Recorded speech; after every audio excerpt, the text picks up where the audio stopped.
안녕하십니까. 안세계 대표 박인종에서입니다. 오늘 이제 747강은요 부가세, 일반과세하고 영세율과 면세 비교를 한번 해보겠습니다.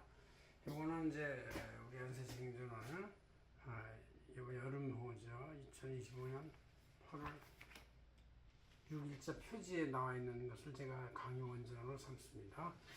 보시면 일반적으로 대부분의 일반과세는 소비자가 생산자가 생산한 물건 값에다가 10%를 얹어가지고 최종 소비자가 부담하는 것이고, 중간 생산자들은 이제 막 샀다 팔았다 하니까 매일 매출에서 다 반복이 되면서 빠지고 공제가 되지만, 그 일반 최종 소비자는 이제 이렇게 최종 110을 소비를 해야 하는 것이고, 해외로 나가는 영세율은 국내 소비지가 아니고 국내에서 쓰레기가 발생하지 않으니까 과세가 안 되죠. 그래서 영세율이 있다. 그래서 이렇게 100이라는 것으로 값이 결정이 될 것이다. 부가세 면세 품목은 이제 부가세를 최종 소비자가 내지 않는 것이니까 중간 생산자가 소비한 부가세 50에 대한 5만큼을 전가시켜서 받는 것이다. 이렇게 세 가지로 볼 수 있습니다. 이렇게 이제 부가세법의 가장 기본 일반적인 논리를 한번 가지고 말씀해 보겠습니다.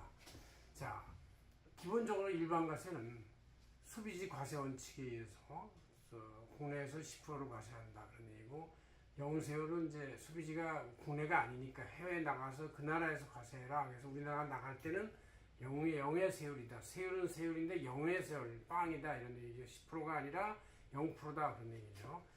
대신에 면제는 최종 소비자가 부분을 부담을 완화시키기 위해서 부분은 부담하고 부분은 부가세를 아예 없애서 원가에서만 올라가는 만큼으로 전가시킨다 그런 얘기죠.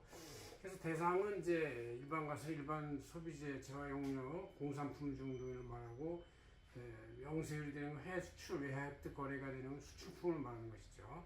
그 다음에 부가세 면제는 주로 기초 생활의 원재료성의 것이 있다. 생필품 이런 것이니까 주로 농산물이 해당이 되겠죠.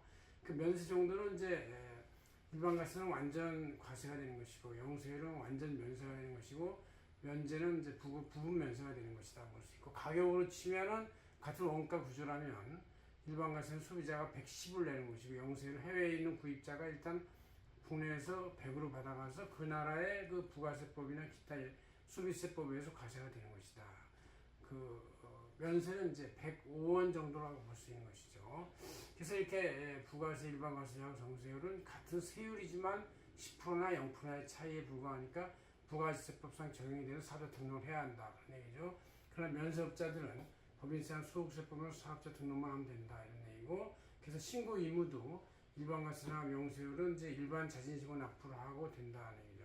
영세율은 이제 일반 자진신고를 하는데 매출세가 0이 되는 것이고, 그 다음에 면세업자들은 이제 부가세 사업자 등록도 하지 않고 부가세 신고를 하지 않지만 매입세 인계안서를 합계표를 제출할 의무가 있다는 얘기죠. 그래서 이제 이 세금 구조는 일반과세는 부가세 10%를 매출세율 징수해서 내는 것이다. 매입세금 10%만큼은 이제 공제한다 이렇게 돼서 거기에 따라서 주고받는 세인계안서를 발행한다. 그냥 영세율 사업자들 매출세금은 없고, 따라서 매입세액은 이제 환급이 되는 거예요. 영의 매출세액에서 매입세액을 환급 공제를 하니까 환급이 되는 숫자가 나와죠. 그래서 조기환급 신고를 하고 되고, 국내 거래에 대해서는 국내에서도 영세율 세인계안서를 발행하는 것이다. 그렇죠? 그나마 부가세 면세업자는 매출세액이 없고 매입세액 공제가 안 되는 비용으로 원가로 반영하는 그 손이다. 이런 얘기죠. 이럴 때 면세업자들은 세인계안서가 아니라 면세용 계산서, 그러니까 세금자가 떨어져 나간 세금계산서가 아니라 계산서를 발행한다 이렇게 보시면 되겠습니다. 그래서 여러분들이 일반과세냐, 영세냐, 면세냐의 부가세의 기본 논리를 소비지 과세 원칙에 의해서 한번 배워봤습니다. 고맙습니다. 안세계 대표 박인종 회장이었습니다.